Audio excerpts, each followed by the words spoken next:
The Ludendorff Bridge was born not from vision but from fear, the fear of another war across the Rhine.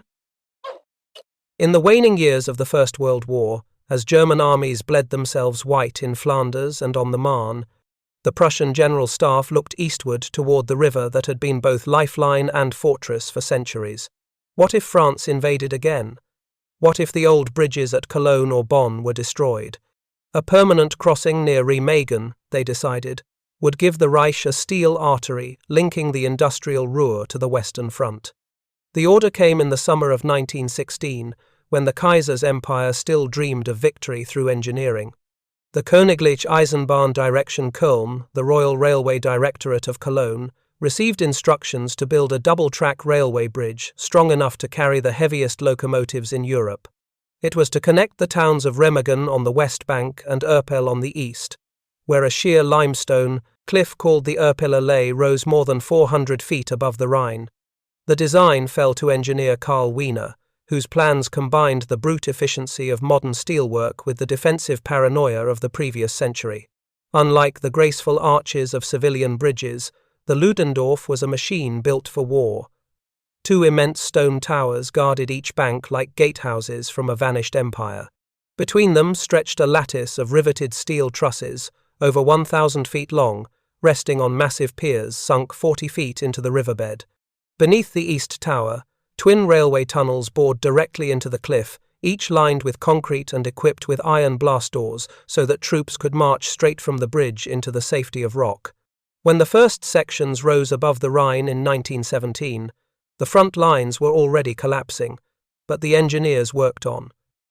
They built it as though Germany's future depended on those girders never failing. The main span measured 324 feet.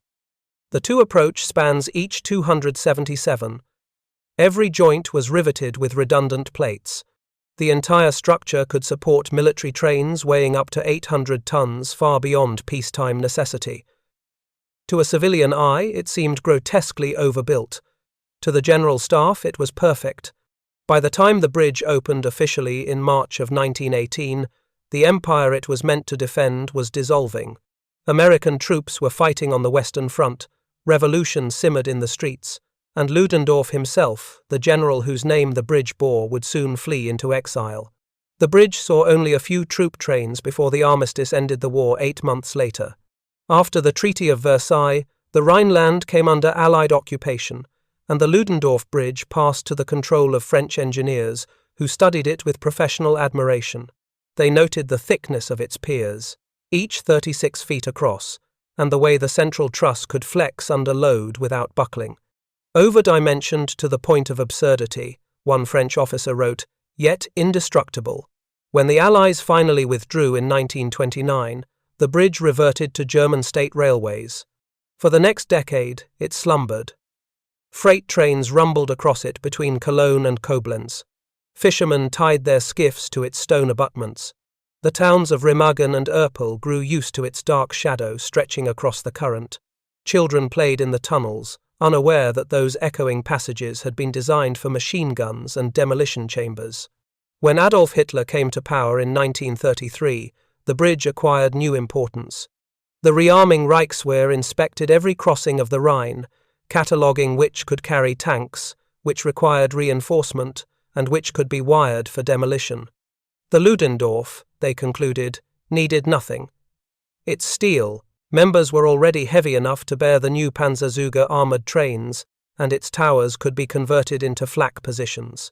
The bridge was placed under the authority of the Army's Railway Engineer Battalion, its blueprints sealed as a matter of national security.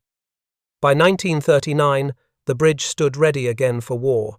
When German divisions rolled west in May of 1940, troop trains thundered across its twin tracks day and night, bound for Belgium and France. Residents recalled the rhythmic pounding of locomotives echoing off the Erpeler Lay, the smoke hanging low over the river. But the fighting never reached the bridge. It remained untouched, a silent participant in Germany's conquest.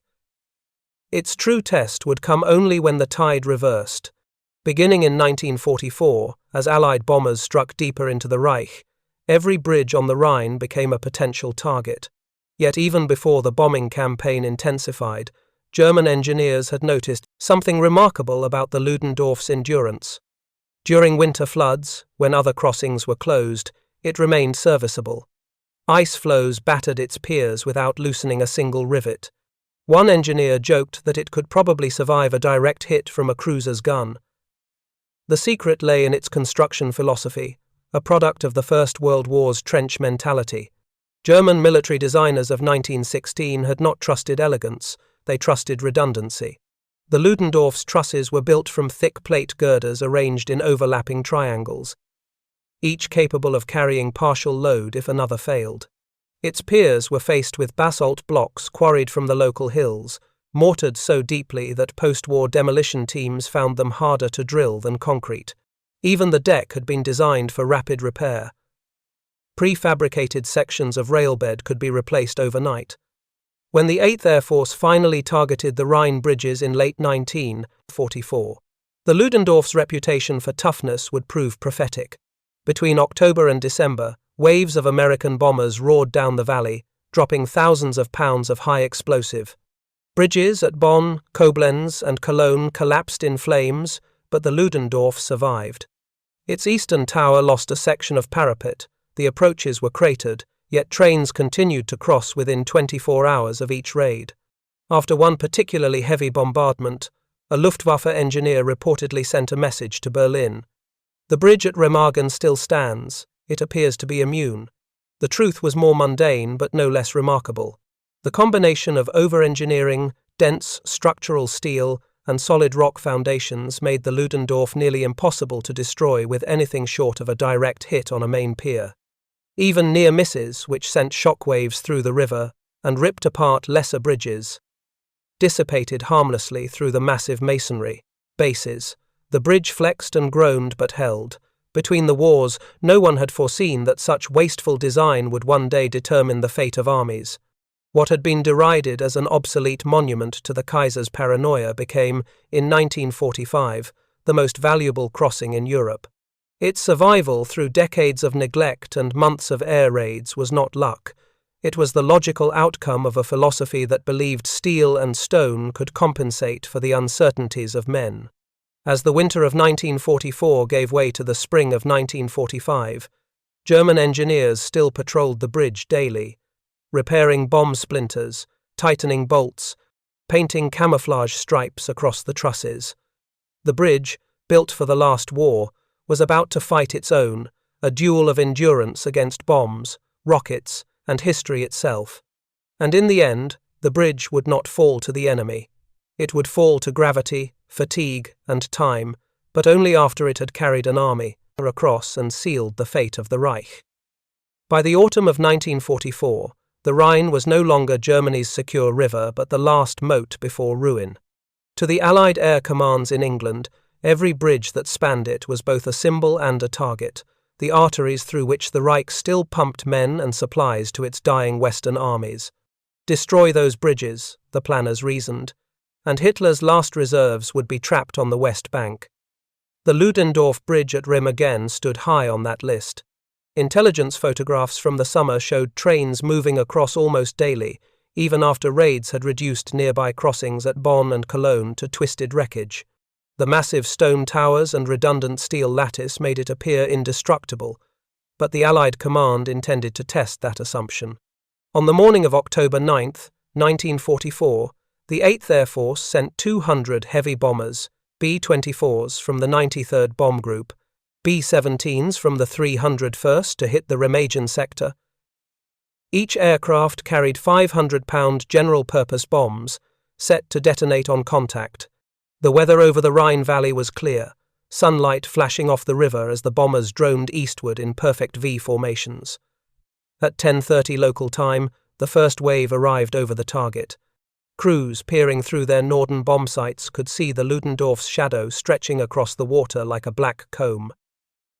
Anti-aircraft fire erupted from both banks, but the gunners were weary and undermanned. The bombs fell in clusters, geysers of white smoke leaping from the river and the nearby rail yard. When the smoke cleared, the pilots radioed jubilantly. Target destroyed. They were wrong. Reconnaissance photographs taken the next morning showed the bridge still standing, though the western approach was heavily cratered and one of the twin tracks hung twisted in the air. Within 48 hours, German engineers had laid new rails and patched the deck with wooden planking. Trains resumed their cautious crawl across the battered span. In December, the bombers returned. The Ardennes offensive was gathering momentum, and Allied commanders feared the Germans might use the bridge to funnel reinforcements to the front. On December 28, just after dawn, another formation of B-24s appeared through a ceiling of low cloud. They dropped nearly 1,000 bombs in the space of 6 minutes. Villages on both banks were flattened. Remagen's church spire vanished in a single flash. When local residents stumbled from their cellars, they found the bridge still standing, scorched and pitted but intact. American intelligence officers at Supreme Headquarters grew skeptical of their own success reports. Bridge remains serviceable. One summary read, "Despite repeated direct attacks, recommend reconsideration of targeting methods." The truth was that conventional, high-explosive bombs were ill-suited for the Ludendorff's anatomy. The trusses and piers absorbed the shock and directed it harmlessly through the massive riverbed foundations. Only a direct hit on the narrow deck could hope to sever the bridge, and at 20,000 feet that was almost impossible. Even medium bombers had little luck. In January 1945, 9th Air Force B-26 Marauders and A-20 Invaders made precision runs at low altitude, diving through walls of flak to plant delayed action bombs on the approaches. Several struck close, collapsing sections of rail and roadway, yet by the next day the bridge was patched again. American pilots began calling it the bridge that won't die. The Germans themselves were astonished. Reports from the Brückenkommandantur, the bridge command, show that between September and February the structure absorbed at least 8 major raids and more than 100 near misses. Each time, repair crews from the Army's Pioneer Battalion 118 arrived with cranes, acetylene torches, and pre-cut replacement beams. They worked at night under blackout tarpaulins while spotters scanned the skies for returning aircraft. To them, the bridge had become both pride and curse. "She is a stubborn old lady," one sergeant wrote in his diary. "Every time they hit her, she shakes herself and carries on." The Luftwaffe used the span as a navigational landmark, codenamed Eiserner Hund, Iron Dog, for the way it seemed to endure everything thrown at it. Crews ferrying supplies from Koblenz to the Ruhr were ordered to fly by the bridge at low altitude, a silent salute to its defiance. By February 1945, however, the bridge's importance was no longer logistical but psychological. For German civilians on the West Bank, it symbolized resilience. For Allied airmen, humiliation. Orders were issued to obliterate it at any cost. On March 1st, the 15th Air Force based in Italy joined the assault, sending long-range B-17s over the Alps to hit the Rhine crossings. They found Remagen hidden under smoke pots and camouflage nets, the towers painted in irregular blotches of green and brown to blend with the hillside. Bombs rained down anyway, and again the structure survived. The cumulative strain began to tell. Steel members buckled slightly, rivets loosened, and the western abutment shifted under repeated concussions. But the bridge held, stubborn as the empire that had built it. German engineers inspected the damage and reported that the structure remained 95% functional. They did not know that on the other side of the world, American engineers studying reconnaissance photos of Remagen were drafting plans for a crossing operation that assumed every Rhine bridge would be gone. In those plans, the Ludendorff barely merited a note: target area, destroyed. In truth, the bridge was living on borrowed time. The German army had already prepared demolition chambers in both towers, filled with ammonal and dynamite. But Hitler's orders forbade premature destruction. Any officer who blew a bridge without written authority faced execution. The commander at Remagen, Major Hans Scheller, had already seen what happened to those who acted too soon. And so the Ludendorff Bridge, born in the paranoia of the First World War, now existed in the paralysis of the Second, too valuable to use, too dangerous to destroy. From the air it looked like an artifact from another age, a black spine of steel across a grey river, its flanks scarred by explosions, its towers standing like defiant fists. For 5 months, Allied bombers had tried to erase it from the map, and still it stood, its trusses gleaming faintly through the smoke of the burning valley. When Lieutenant Karl Timmerman and the scouts of the 9th Armoured Division crested the ridge above Remagen on March 7, 1945, they expected to see ruins. Instead, they saw a miracle, the bridge that even the might of Allied air power had failed to kill. The final chapter of the Ludendorff's life was about to begin, not as a relic of the past, but as the gateway to victory. By the dawn of March 7, 1945, the Ludendorff Bridge stood in the cold mist of the Rhine Valley like an exhausted survivor.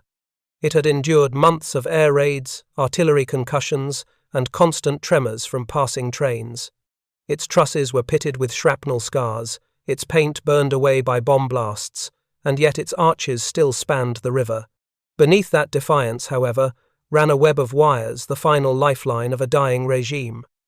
The orders to destroy the bridge had arrived from Berlin the previous evening.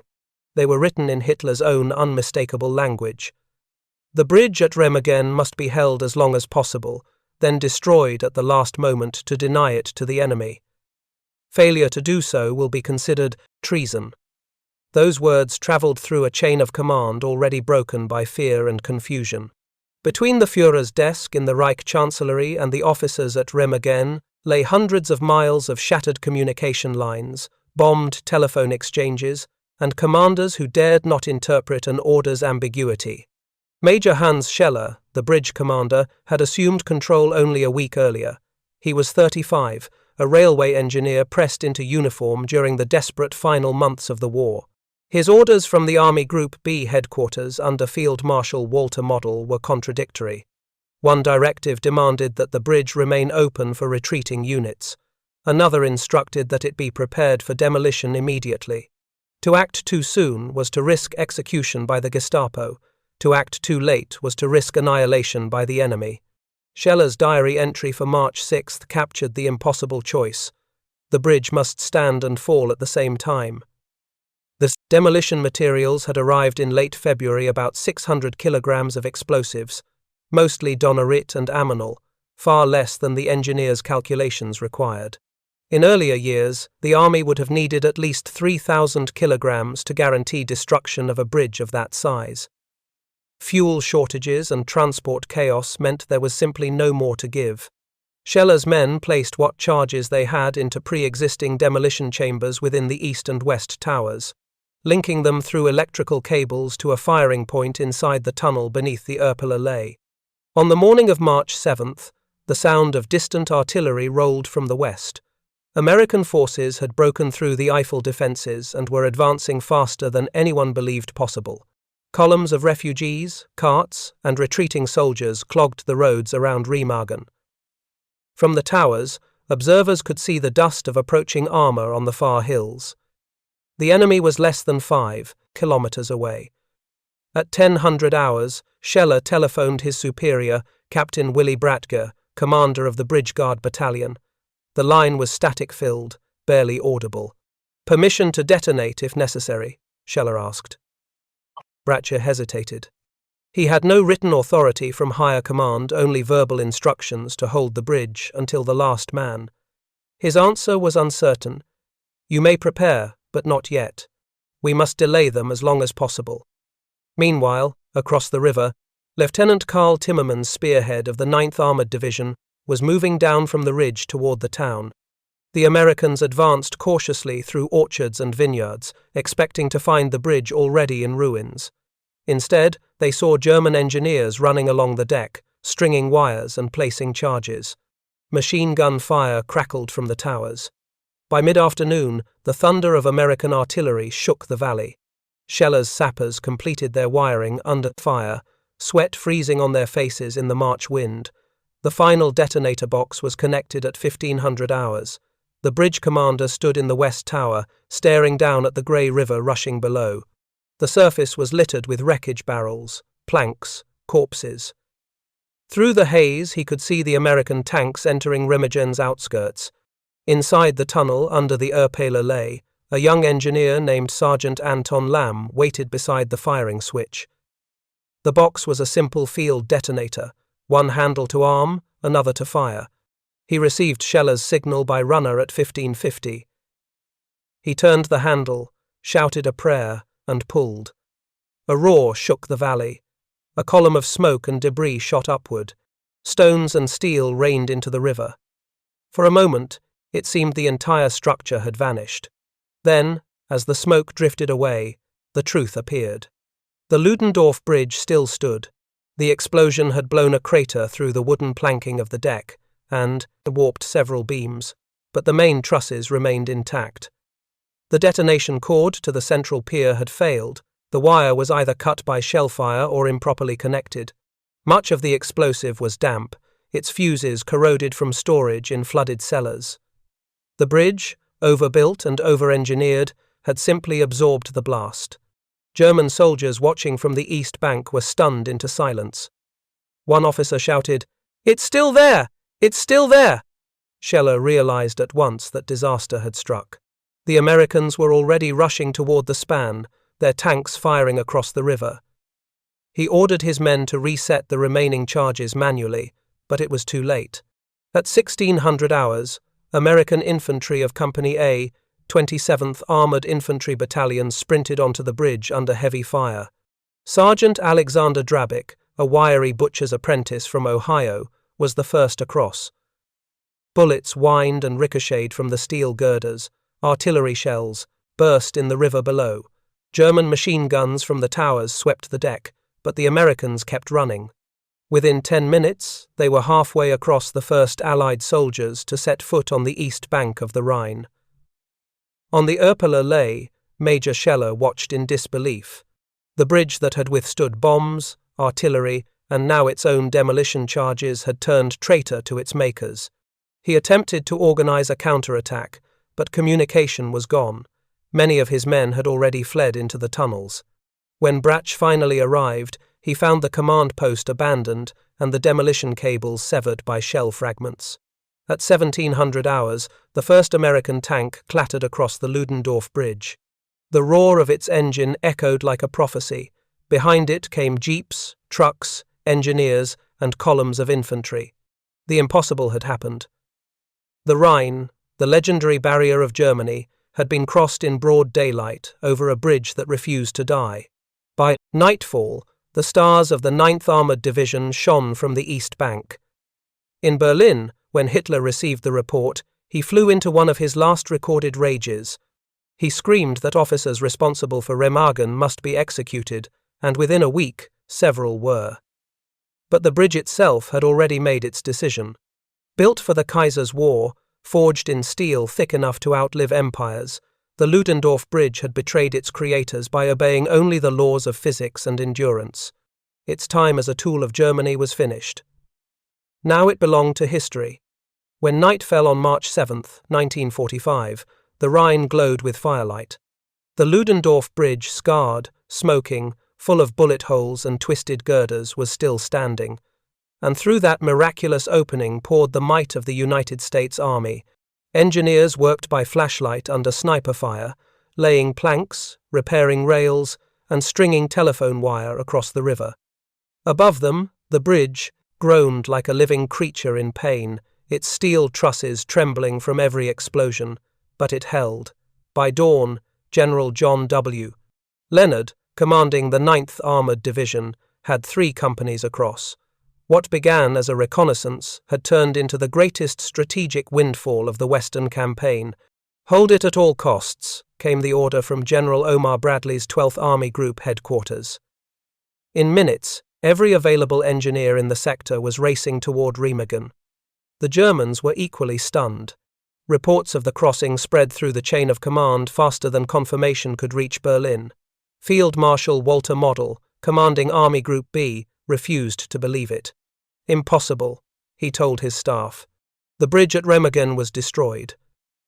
When confirmation arrived, he ordered an immediate counterattack and demanded the Luftwaffe obliterate the span within 24 hours. At 900 hours on March 8th, the first German artillery shells began falling on Remagen. The bridge shook, dust raining from its joints. American engineers took shelter beneath the girders. then returned to work the moment the barrage lifted. They had been ordered to keep the bridge open no matter what. Lieutenant Hugh Mott and his platoon crawled along the underside, cutting away damaged beams and replacing deck planks by hand. "Every minute we expected it to fall," Mott later recalled, but it just kept hanging on. By evening, the Americans had ferried across nearly 2,000 men and several light vehicles. The bridge's capacity was rated for trains, but days of bombardment had weakened the decking. Traffic was restricted to one direction at a time. Still, the 9th Armoured Division now held a bridgehead on the east bank of the Rhine, the first in the war. To Hitler, the news was apocalyptic. When the report reached him on the morning of March 9th, he screamed that the officers responsible should be hanged. Major Scheller, Captain Brach, and several others were arrested within hours. In Berlin's bunker, the Führer raged that the enemy must not cross the Rhine alive. He ordered every available aircraft, artillery piece, and secret weapon to destroy the bridge that defied him. That night, the sky above Remagen turned into a theatre of desperation. Waves of Luftwaffe fighters, mostly Arado and Focke-Wulf aircraft, attacked in groups of 3 or 4. They dropped fragmentation bombs and rockets from low altitude, but the American anti-aircraft gunners had already zeroed their sights. Searchlights crisscrossed the river as tracers stitched the darkness. 11 German planes were shot down. The bridge remained standing. The next morning, the Americans brought in their own air cover, P-47s and P-51s from the 9th Air Force. By then, the engineers had laid pontoon ferries on either side of the bridge to supplement the crossing. Trucks rolled through the burning town of Remagen, across the skeletal deck, and into the hills beyond Erpel. By March 10th, more than 8,000 men, 40 tanks, and 100 artillery pieces had crossed. Every day the Germans intensified their attacks. On March 10th, heavy railway guns near Linz opened fire, their shells shrieking across the valley. One struck a tower directly, blowing away part of its facade and hurling masonry into the river. The structure shuddered but held.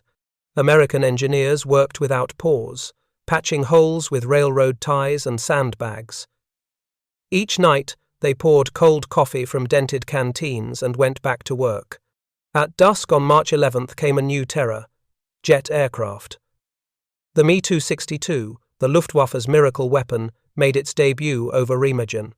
Flying at over 500 miles per hour, the jets swept in low, releasing 1,000-pound bombs that whistled past the towers. One exploded in the river, sending a column of water 200 feet high. The shockwave rocked the bridge so violently that trucks stopped in mid-crossing, engines stalling. 2 jets were hit by flak and spiraled into the hills, but still, the bridge endured. On March 12th, the Germans tried something different. V-2 rockets, launched from Holland, arced across the stratosphere toward Remagen. The supersonic projectiles screamed overhead and landed miles away, flattening farmhouses and vineyards but missing the bridge entirely. Even Hitler's most advanced weapons could not find it. For the engineers on site, the miracle had turned into a nightmare. Every shell that hit the bridge weakened it further. The trusses were warped, rivets sheared, and the stone piers cracked by the constant vibrations of heavy vehicles. Yet the orders were absolute: keep it open. At night, the sound of welding torches mixed with the splash of repair boats below. It was like trying to hold together a collapsing cathedral while the enemy shot at you, one soldier said later. By March 13th, the Fave crossing had reached its peak. Nearly 25,000 men, 6,000 vehicles, and tens of thousands of tons of supplies had passed to the east bank. Engineers began building pontoon bridges nearby to relieve the strain. The Ludendorff was no longer a mere bridge, it was the artery of an army, the proof that the Rhine could be crossed. The Germans never stopped trying. On the 14th, the bridge took 28 direct hits from artillery. On the 15th, more jets attacked, their bombs so close that the river boiled. Still, it stood, blackened and trembling, like a monument to defiance. Then came March 17th. The weather was mild, the river running high. On the east bank, engineers were reinforcing the central span when they heard a deep groan, followed by the sound of snapping metal. Witnesses described the bridge shivering like a living thing. Within seconds, the center truss buckled. Then the whole structure collapsed into the Rhine with a roar that drowned out everything else. Dust and smoke rose in a single towering column. 28 American engineers were killed, 60 injured. The Ludendorff Bridge, after 10 days of impossible endurance, had finally surrendered to gravity and fatigue. Yet its collapse no longer mattered. By then, 5 permanent bridges were already under construction, and 3 pontoon crossings spanned the river. The impossible bridge had done its duty. When word reached Bradley's headquarters, the general removed his cap and said quietly, "That bridge died a hero." In its 10 days of life, under American hands, the Ludendorff Bridge had changed the course of the war. What no bomber, artillery gun, or demolition charge could destroy had opened a gateway that no army could close again. From a relic of the Kaiser's last war, it had become the instrument of Germany's final defeat. When the Ludendorff Bridge fell into the Rhine on March 17, 1945, its twisted wreckage seemed at first a tragic epilogue. 28 engineers had died beneath the collapsing trusses they had fought to keep alive. Yet by then, its sacrifice had already purchased something immeasurable, 10 precious days that had changed the course of the war in the West. In those 10 days, the American First Army had poured 5 divisions over 25,000 men, hundreds of tanks, artillery batteries, and supply convoys across the river. What centuries of invaders had failed to accomplish through strategy, siege, and slaughter had been achieved by accident and endurance. The Rhine, once the mythical wall of Germany, had been breached. The bridge's fall no longer closed the passage. Within 48 hours, engineers of the 99th and 113th Engineer Combat Battalions had completed 2 new pontoon bridges north and south of Remagen, each capable of carrying heavy armor. Bulldozers and cranes salvaged girders from the Ludendorff's wreckage to reinforce the approaches. On aerial photographs taken March 19th, the river glittered with Allied crossings, steel, wood, and canvas, all converging eastward. For the Germans, the psychological collapse was even greater than the tactical one. Hitler had staked his remaining prestige on the inviolability of the Rhine. When it failed, the myth of defense dissolved. Civilians fled towns east of the river in panic. Soldiers deserted by the hundreds.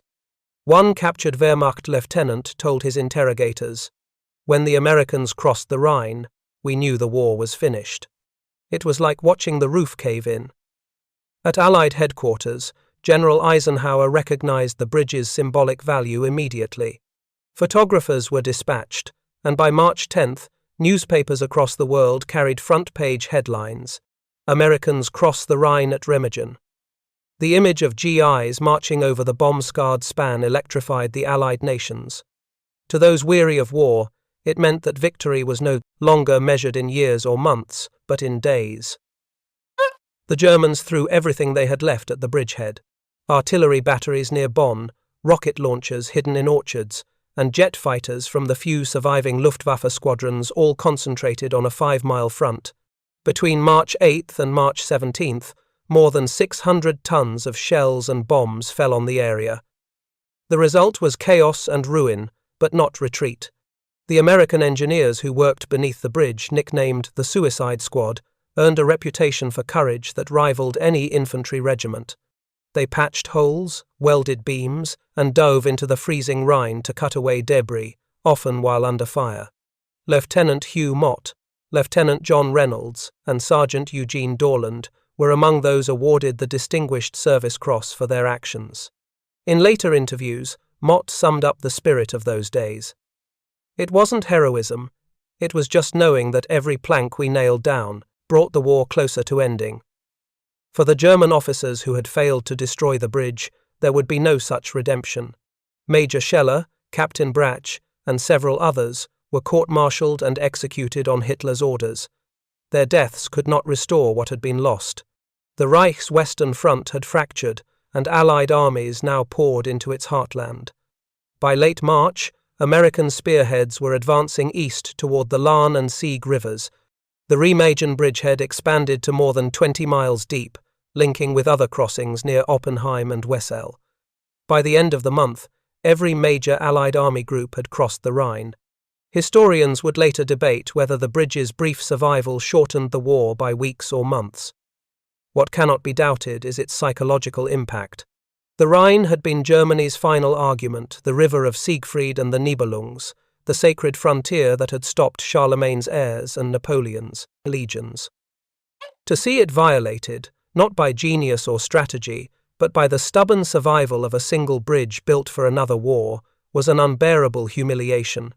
In April 1945, as Allied tanks rolled across the plains toward the Elbe, General Eisenhower sent a message to the engineer units that had fought at Remagen. It read simply, "The bridge you kept open helped end the war. Today, only the stone towers of the Ludendorff remain, black against the river's grey current. Between them lie rusted fragments of steel rising from the water like broken ribs. Visitors walk beneath the arches, reading plaques that list the names of the men who built it, fought for it, and died beneath it. The bridge was conceived for the Kaiser's empire, survived Hitler's, and helped destroy it.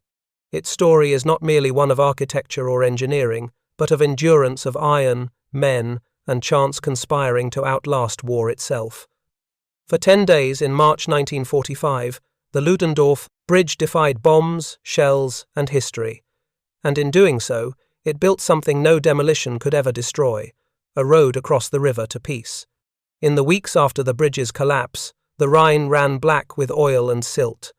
Twisted girders jutted from the current like broken bones, catching driftwood and wreckage from upstream. For the men who had crossed it, the Ludendorff Bridge remained both triumph and tomb, a symbol of what war could build and what it could break. Engineers from the 9th Army returned to the ruins once the guns fell silent. Their mission was to recover the dead, clear the river channel, and document every detail of the collapse. Divers in heavy canvas suits descended into the cold water, groping through the murk for bodies trapped in the lattice of steel. Each recovered soldier was carried up the bank on a makeshift stretcher, identified by dog tag, and buried with honours beside the river they had conquered. The structural investigation that followed revealed the bridge had not failed from a single blow, but from exhaustion. The constant vibration of traffic tanks, trucks, artillery, had loosened rivets and opened hairline fractures in the main span. Day after day, the strain of load and counterload spread through the trusses until, on that calm March afternoon, the steel finally yielded to its own fatigue. Engineers estimated that the final collapse came 24 hours before they had planned to close it for reinforcement. Fate, as always, was ahead of schedule. To the Allied command, the loss was tragic but acceptable. In 10 days, the bridge had allowed 5 divisions to cross, hastening Germany's defeat. To the men who built and defended it, it felt like a death in the family. Lieutenant Mott returned to the site in late March, standing beside the shattered piers as spring rains fell. "She did everything we asked," he said quietly. And when she couldn't do more, she went down fighting. Across the river, German prisoners were forced to assist with the salvage work. Many were local men from Remagen and Erpel, now civilians again, dazed by defeat. They stared at the ruins in silence. One of them, an elderly engineer named Otto Junger, whispered to an American guard, "We built it too well." When asked what he meant, he replied, "The bridge was born in a war we lost, and died in another." Perhaps that was always its purpose. By late April, the U.S. Army Corps of Engineers had completed 3 new bridges downstream Bailey pontoon crossings that carried the flow of men and materiel deeper into Germany. The Ludendorff's wreckage was left in place for the time being, its skeletal remains serving as a warning marker to river traffic. Soldiers passing on ferries saluted the ruins as they crossed, a silent ritual born of respect. When the war in Europe ended in May 1945, the ruins of the bridge stood as the only unplanned Allied monument in the region. Journalists and war correspondents visited the site, describing it as a tomb of steel that refused to surrender. Photographs of its blackened towers appeared in Life magazine, juxtaposed with jubilant crowds in Paris and London. The caption read simply, Remagen, where the river gave way. In the following months, engineers debated whether to rebuild the bridge. The answer came in the form of economics and exhaustion. Germany lay in ruins. The Rhine was already thick with temporary crossings. The cost of restoring the Ludendorff outweighed its utility. The decision was made to dismantle what remained of the superstructure and leave the stone towers standing as memorials. So they remained two silent sentinels on opposite banks, guarding a void. The towers at Remagen and Erpel became unofficial shrines almost immediately. Soldiers on leave would visit, leaving behind helmets, unit badges, and handwritten notes tucked into cracks in the masonry. Locals began referring to the site as Die Brücke, Die nicht sterben wollte, the bridge that would not die. In 1958, the town of Remagen turned the surviving towers into a peace museum. Inside, displays of rusted steel beams, damaged helmets, and faded photographs told the story of the 10 days that changed the war. On the wall hangs a single line, translated from a German report written after the collapse. The bridge did not fall from enemy action, but from the burden of its own endurance. Every March, veterans, American and German alike, returned to the site to lay wreaths. The river ran calm, as if unaware of the history flowing beneath its surface. The sound of the water against the piers echoed faintly like the ghost of distant artillery. The Ludendorff Bridge was born in empire, blooded in ruin, and immortalized in memory. Its stones and steel no longer carry armies, but they still carry the weight of the past, the sound of marching boots, the roar of bombers, the groan of iron giving way. And when the wind moves through its hollow towers, it still sounds, faintly, like thunder. By the early 1950s, the world had moved on. Germany had been divided, the United States was already fighting another war in Korea, and Europe was rebuilding itself from the ashes.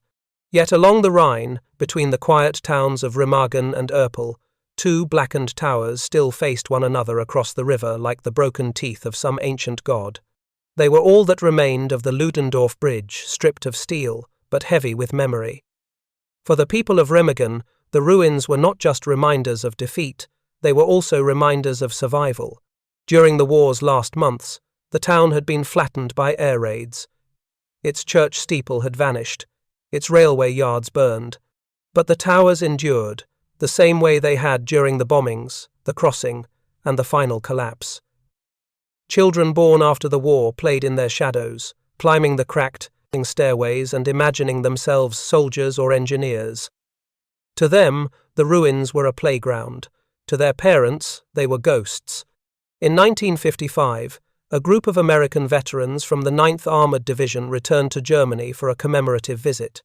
They stood on the riverbank where their comrades had fallen 10 years earlier and looked across at the surviving towers. Lieutenant, now Major, Hugh Mott, one of the engineers who had first crawled across the bridge under fire, spoke quietly to the local mayor. "We didn't build this place," he said, "but somehow it belongs to all of us." That conversation planted the first idea of turning the towers into a memorial.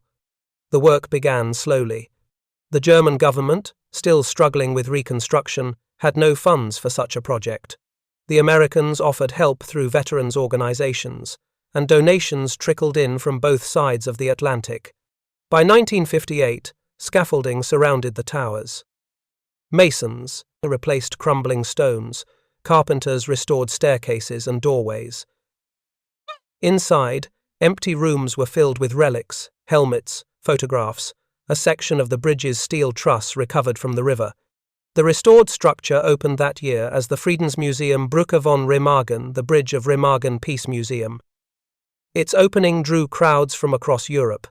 Journalists wrote that it was the first monument of the Cold War dedicated not to victory, but to reconciliation. Former German and American soldiers attended together, many embracing for the first time. General Dwight Eisenhower, by then President of the United States, sent a brief message that was read aloud in both languages. This bridge, which once carried men to battle, now carries their memory toward peace. But peace was not yet simple. Germany's division into East and West turned the bridge into a metaphor once more. To the West Germans, it symbolized resilience and reconstruction. To the east, it was propaganda proof, they said, of American aggression. Soviet newsreels in 1960 called it the monument to imperialist invasion. Yet tourists came anyway. American soldiers stationed in West Germany posed for photographs with their families beside the towers. Schoolchildren visited on field trips. The old stones, once scarred by shrapnel, now echoed with laughter and conversation. Through the 1960s and 70s, the museum grew. Veterans donated letters, diaries, and pieces of wreckage. One room displayed the twisted remnants of a P-47 propeller recovered from the hills nearby. Another showed the rusted detonator box that had failed to destroy the bridge in 1945. Visitors could trace the war's entire arc through these artifacts, from the Kaiser's ambition to Hitler's hubris to the bridge's accidental immortality. For many of the German families who lived nearby, however, the site remained personal. Every March, on the anniversary of the bridge's fall, they placed candles along the riverbank. Some were for German soldiers who had died defending it, others for the American engineers who perished when it collapsed. No one cared about the uniforms anymore, only the river that had carried them all away. By the 80s, Remagen had become a stop for veterans' tours and history enthusiasts. The black towers, framed by green hills and the broad grey Rhine, appeared on postcards and guidebooks. The museum recorded more than 100,000 visitors a year. In 1985, a new exhibit opened featuring testimonies from both sides, including excerpts from the trial records of the German officers executed on Hitler's orders. On one wall, engraved in English and German, were the words of Captain Brach, written before his execution, "I obeyed my orders too late, and my country killed me too soon." When the Berlin Wall fell in 1989, visitors began leaving small stones. From the ruins of that wall at the foot of the Remagen towers, a gesture linking one collapse to another, both marking the end of tyranny. The museum staff left them there. Over the years, the pile of stones grew into a small cairn, a spontaneous monument of memory and hope. Even in the 21st century, the bridge's legacy endures. Every few years, divers still recover fragments of steel or sections of rail from the Rhine's shifting bed. Each discovery is catalogued and displayed, another piece of a story that refuses to sink. Engineers who study wartime construction visit to marvel at its resilience. Historians cite it as proof that architecture, like nations, carries the imprint of the age that built it and the strength to outlive it. On quiet mornings, the river looks unchanged from those photographs of 1945. Mist curls around the towers. The water moves as it always has, indifferent to history, whispering against the stone. Standing there, one can almost hear the hum of engines, the clang of tools, the distant echo of gunfire, and beneath all that noise, a steadier sound, the heartbeat of endurance. The Ludendorff Bridge began as a monument to empire, became a weapon of war, and ended as a monument to peace. Its steel is gone, but its meaning remains, carried by the current that once reflected its shadow. For a few days in March, it changed the fate of a continent.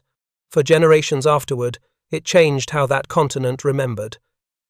In the end, the bridge that would not die became something greater than iron or stone. It became proof that even in war's darkest hour, something built for destruction can outlast its purpose and become, at last, a bridge between enemies. Every river keeps its secrets, and the Rhine is no exception. Beneath its cold green surface, the bones of the Ludendorff Bridge still lie scattered plates of steel twisted into strange sculptures, bolts as large as a man's thumb fused by heat and pressure into solid lumps. Divers from the German Waterways Authority occasionally surface, holding these relics in their gloved hands, each coated in silt and time. They emerge like offerings from the past, reminders that history does not vanish, it settles. By the dawn of the 21st century, Remagen had transformed from a town of ruins into a town of pilgrimage. Tourists arrived by train, disembarking at the same platform that once carried troops and ammunition. They followed signs through cobbled streets to the riverfront, where the two towers still stood in eternal dialogue across the Rhine. The locals had long since stopped calling them Ludendorff. To them, they were simply the bridge capitalized, as though no other could compare. Inside the museum, the exhibits had evolved with time. Where once only rusted helmets and broken rifles had been displayed, now screens flickered with wartime footage, digital archives, and interactive maps.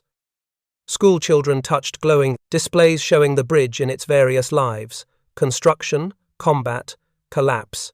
They listened to recordings of veterans' voices describing the crossing.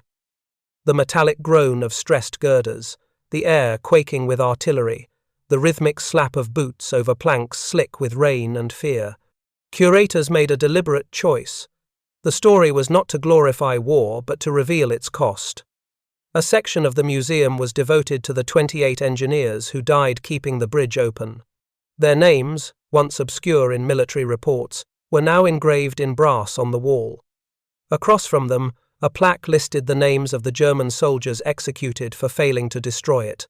Between the two, a single inscription read, "Iron bent."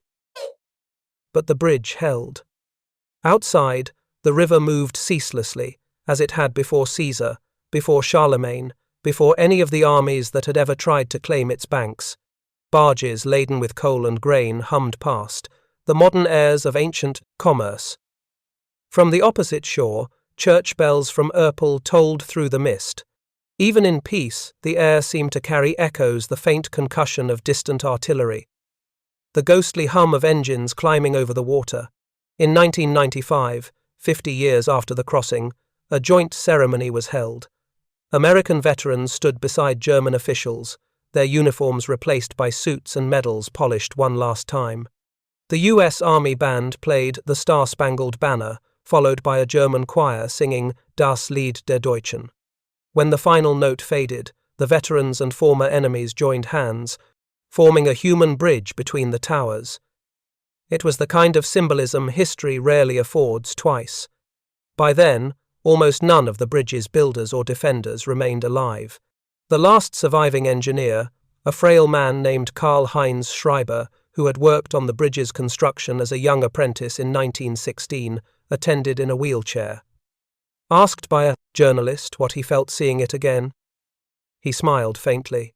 "We built it for the Kaiser's trains," he said, "but it carried something much greater time." The years that followed brought floods and restorations. In 2002, the Rhine rose higher than at any point in a century, lapping at the foundations of the towers. The water left behind a silver line on the masonry, another scar in the stone record. Yet even that flood could not wash away the bridge's legend. When the museum reopened after repairs, visitors once again filled the narrow corridors, drawn by the idea that peace, too, could be engineered. Scholars from universities in Bonn and Koblenz began studying the Ludendorff Bridge as both structure and symbol. Its overengineering, once ridiculed, became a subject of admiration.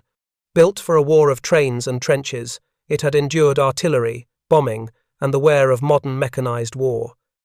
Its designer, Karl Wiener, could never have imagined that his calculations, his redundant rivets and oversized girders would outlive empires and ideologies. Yet they had. In 2019, on the bridge's centennial anniversary since completion, a ceremony brought together engineers, historians, and the descendants of those who had built and fought over it. The German president sent a message calling the bridge a monument to endurance, not conquest. Representatives from the U.S. Army Corps of Engineers laid wreaths in the water, while school children released white paper boats carrying handwritten messages of peace. Each small vessel drifted toward the middle of the river before spinning away in the current. That night, as darkness settled, beams of light were projected from each tower, crossing over the water to form a spectral outline where the bridge once stood. For a few hours, the Ludendorff seemed whole again, a bridge of light where steel had once stood, floating between memory and imagination. The crowd fell silent as the lights shimmered on the mist. Some said they could hear faintly, beneath the applause and the lapping river, the echo of marching boots from another century. The Ludendorff Bridge no longer connects two shores of the Rhine. It connects two centuries, two nations, two memories of war and endurance. Its iron has long since rusted away, but its meaning endures, forged not in steel, but in remembrance. Every March, when the anniversary arrives, wreaths drift once more down the Rhine, and in the quiet between the bells and the current, the river whispers back the same lesson it has carried for 100 years, that what endures in the end is not empire or conquest, but the bridges we build and the ones that refuse to fall.